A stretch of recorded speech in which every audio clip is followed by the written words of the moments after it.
Assalamu alaikum wa rahmatullahi wa barakatuh.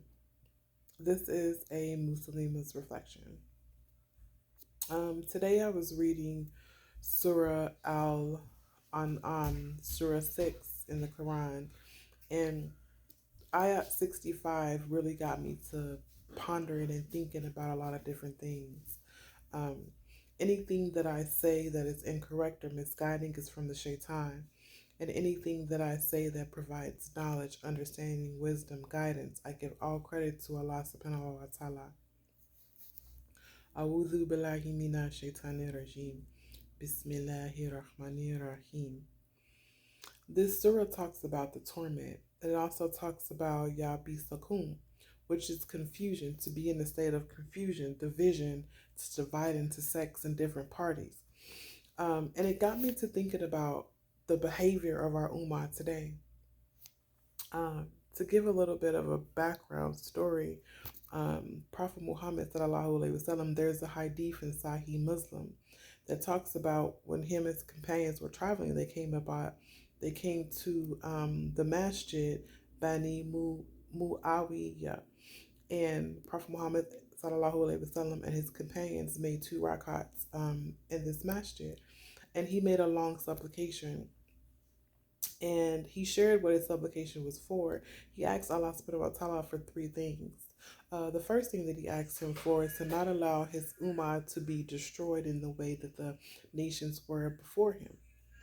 And the second thing he asked for was not to, the second thing that he asked Allah subhanahu wa ta'ala was not to allow any other religion or belief system or any other people prevail over his ummah.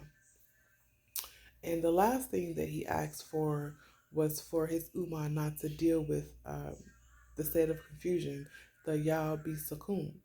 And Allah subhanahu wa ta'ala granted Prophet Muhammad sallallahu alayhi wasallam 2 out of those 3 things that he supplicated for. He was granted that his ummah would not be destroyed in the way of the previous nations, and that no other nations or religious belief would prevail over Islam, over his ummah. But the third thing that he asked for, the state of confusion, was not granted to him.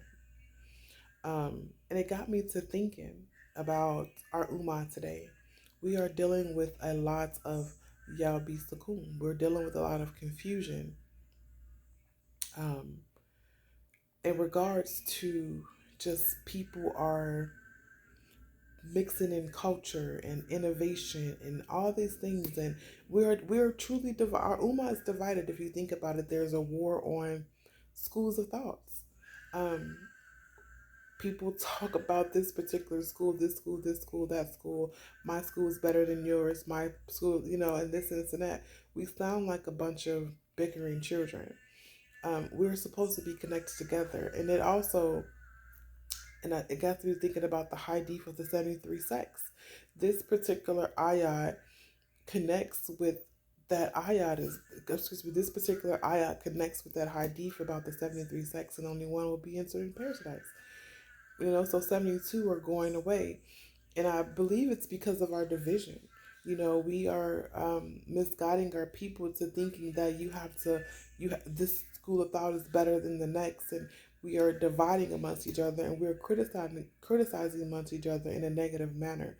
We're not being uplifting to one another.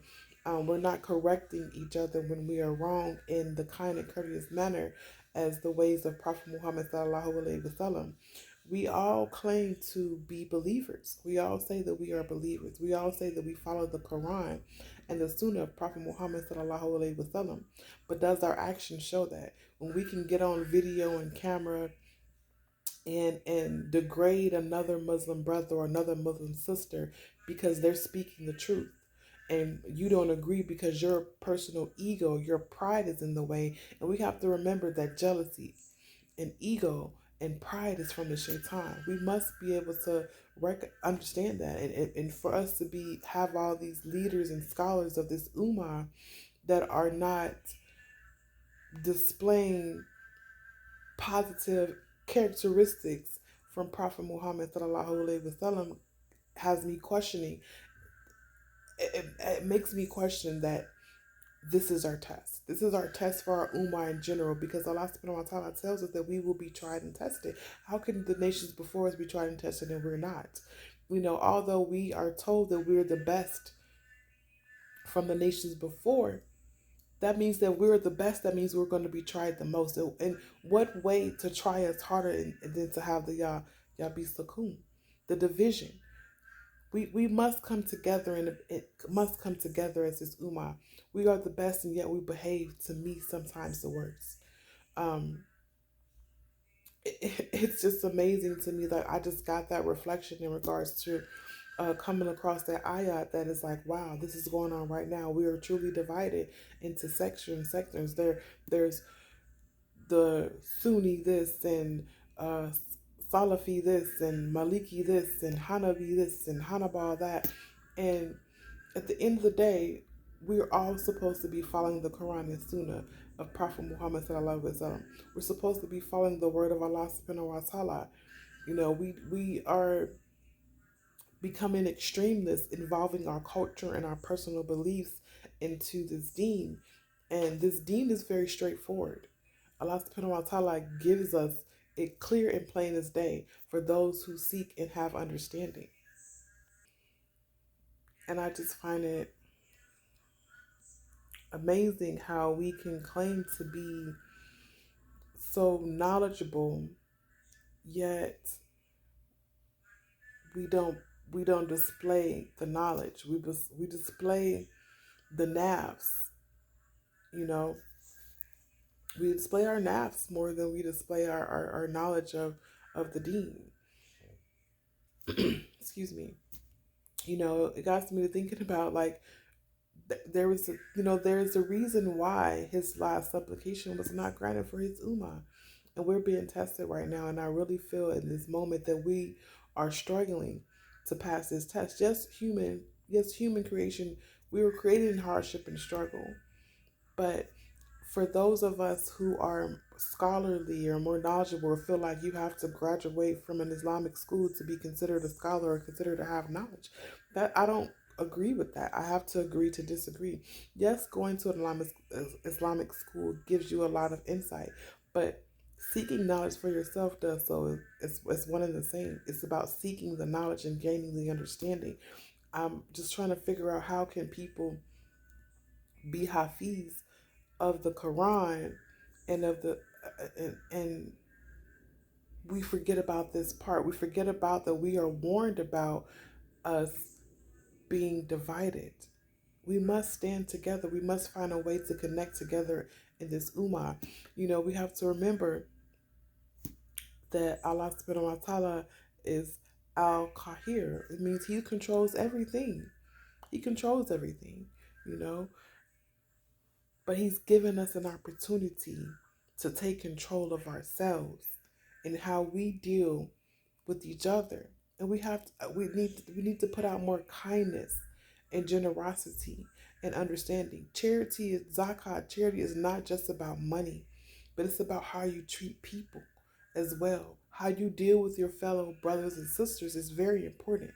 You know, to bash someone because you don't agree with something that's clearly the truth is not okay. For you to create turmoil and chaos in the deen is something that I frown upon, and I'm sure a lot of other people frown upon as well. We need to speak up. We need to be able to, brothers, can be corrected. I see so many brothers correcting the sisters, but where's the correction for yourself? There's a hadith of Prophet Muhammad sallallahu alaihi wasallam that's in Al Bukhari. It tells us to look. You're basically, I paraphrase a lot, but for those who know, you know, and for those who don't, please seek the knowledge. It tells us to look in the mirror at yourself before you judge another.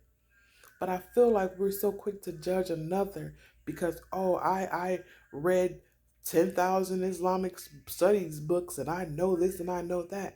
But we have to be mindful in the way we teach, in the way we deliver.